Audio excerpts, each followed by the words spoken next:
Assalamualaikum warahmatullahi wabarakatuh. Saya Jihan Fadilah dengan NIM 123230025 dari Prodi PTIK Ekstensi semester 5. Di sini saya akan menjelaskan tugas UAS Natural Language Processing, tutorial membuat data sentiment analysis menggunakan naive Bayes dengan aplikasi Orange. Di sini saya menggunakan Google Colab. Oke, langsung saja kita run. Langkah pertama ini melakukan instalasi library. Di sini saya menggunakan bahasa Python.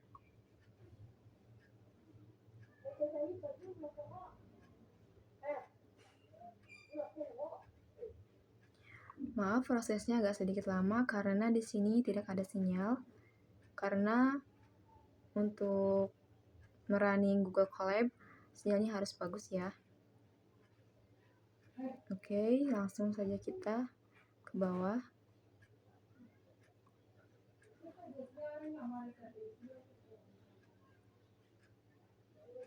Selanjutnya kita memasukkan API key yang didapatkan dari Google Console. Langsung saja kita copy karena saya sudah mengcopy dari Google Console. Nah, di sini kita mengalami error. Langsung saja kita jelaskan error agar AI yang membantu kita untuk mencari bagian mana yang errornya.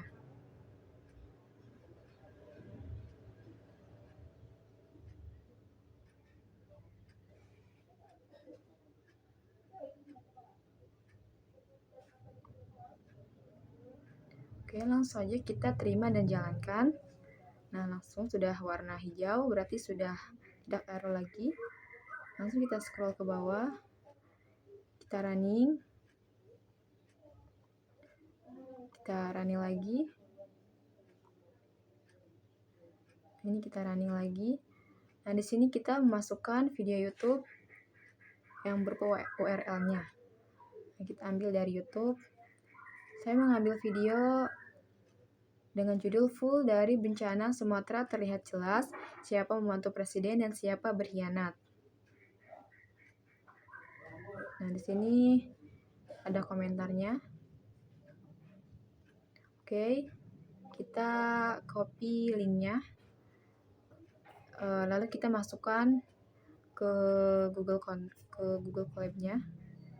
Nah, kita copy, lalu enter.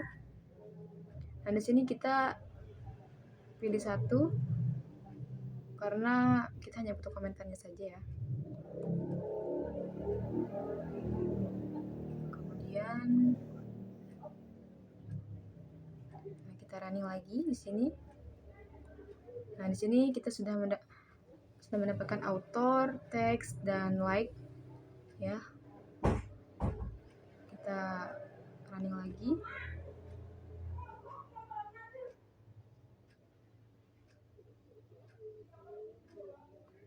Kita harus menunggu karena sinyalnya buruk ya.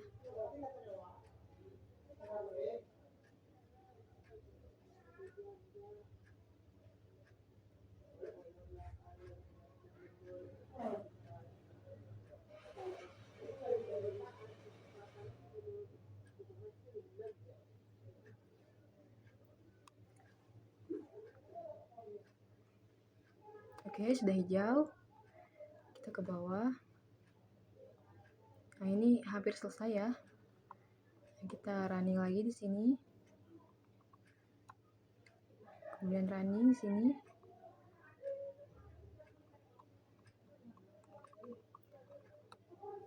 Selanjutnya kita download video YouTube yang telah kita crawling tadi. Kita ke file. Nah, di sini ada YouTube Comment CSV. Langsung kita download ya. Selanjutnya, kita masukkan YouTube Comment CSV yang telah kita download tadi ke Excel. Kita masukkan ke Excel agar kita bisa merapihkan dan memberi label kepada komen-komen tersebut. Nah, kebetulan di sini saya sudah merapikan dan membuat label, yaitu label positif, negatif, dan netral. Tampilannya seperti ini ya. Sudah kita pisahkan antara author, label, dan teksnya. Sudah rapi juga. Oke. Setelah ini kita download. Oke, selanjutnya kita akan membuat data analisis menggunakan aplikasi Orange. Di sini saya sudah membuat tahapan-tahapan untuk menganalisis datanya. Mari langsung saja kita buat. Kita klik corpus. Corpus itu berfungsi untuk menyimpan data ya. Langsung saja kita ke browser, kita pilih data yang tadi, yang ada di Excel. Nah, setelah itu, setelah itu kita close aja. Nah, terus dari corpus ini kita hubungkan ke corpus viewer, di mana corpus viewer ini berfungsi untuk menampilkan atau membaca file yang ada di corpus. Oke, langsung saja kita open. Nah, kita Ctrl A biar semuanya terbaca ya. Langsung saja kita close. Nah, dari corpus viewer ini kita pre-processing text.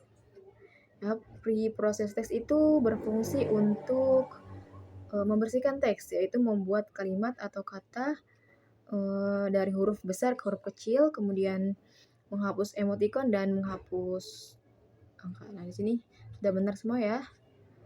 Transformation-nya forecast, tokenization-nya regap, filtering-nya stop word dan regap. Langsung saja kita hubungkan ke Big of Words. Big of Words ini sama seperti PDF kalau di Google Colab ya, yang berfungsinya itu untuk mengubah teks menjadi data numerik atau angka. Nah, ini sudah benar ya, kita close saja. Langsung saja kita ke select kolom untuk menyeleksi kolom-kolom yang akan diproses ya. Langsung saja kita open. Nah, di sini sudah benar semua ya. Ini datanya ada di features, kemudian labelnya ada di target, teksnya ada di metas, dan authornya ada di ignore. Ya, sudah sesuai. Kita close saja. Kemudian dari select column kita hubungkan ke naive Bayes. Kita open. Nah, ini masih belum bisa terhubung ya. Jadi biar bisa terhubung, dari select column kita hubungkan ke test and score. Kemudian dari naive Bayes-nya kita hubungkan ke test and score juga.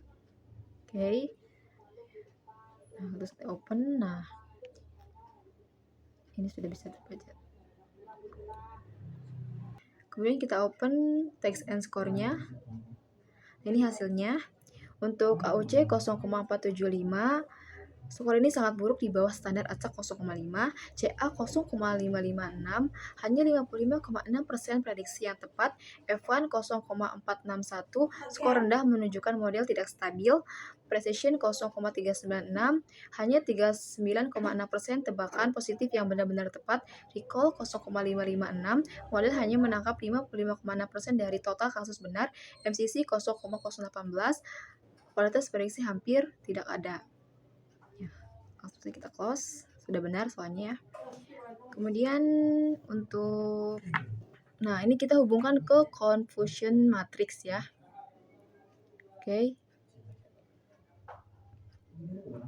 Nah, di sini sudah ada hasilnya, yaitu